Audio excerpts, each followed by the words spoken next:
But it's clear now that we didn't do enough to prevent these tools from being used for harm as well.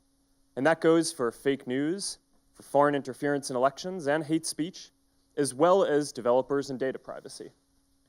We didn't take a broad enough view of our responsibility, and that was a big mistake. And it was my mistake, and I'm sorry.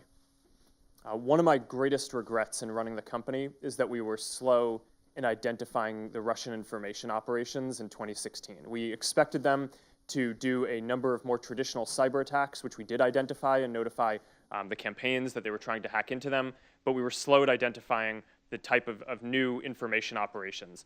The nature of these attacks, though, is that there are people in Russia whose job it is to try to exploit our systems and other internet systems and other systems as well. So this is an arms race.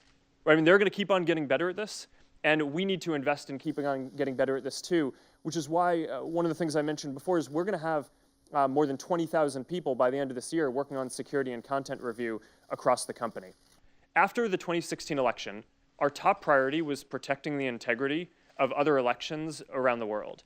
But at the same time, we had a parallel effort to trace back to Russia the IRA activity, the Internet Research Agency activity. That was the part of the Russian government that did this activity in 2016.